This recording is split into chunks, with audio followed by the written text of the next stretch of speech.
Financial IQ number 3. Alamin ang tamang paraan ng pagbabudget. Merong dalawang uri ng budget, ang budget deficit at budget surplus.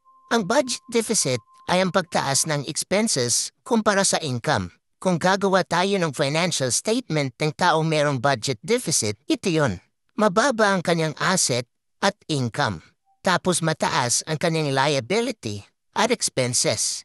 Sinabi ni Robert na ang pagbabudget ay isang plano. Ang budget deficit ay isang plano ng budget na magpapahirap sa iyo. At madalas na nahuhulog sa ganitong uri ng budget ay yung mga taong nasa left side ng cash flow quadrant. Ang mga employee at self-employed. Dahil wala silang asset, ang meron lang sila income ng kanilang trabaho, liabilities at expenses. Magtungo naman tayo sa pangalawang uri ng budget, ang budget surplus.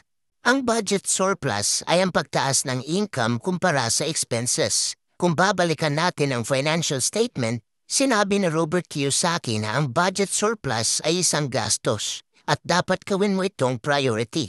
Ito ang mga uri ng gastos na nabanggit ni Robert: savings, tithing, at investing.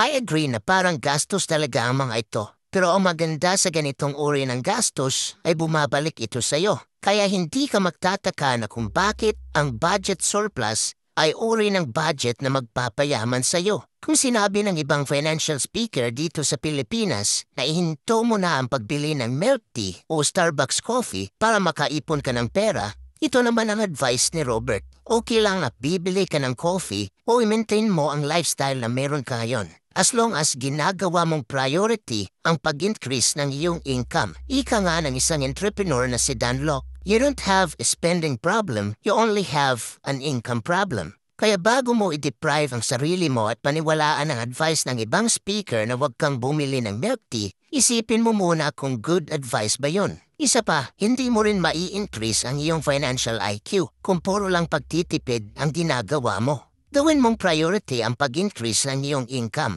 at gamitin mo ang budget surplus dahil yan ang budget na magpapayaman sa iyo.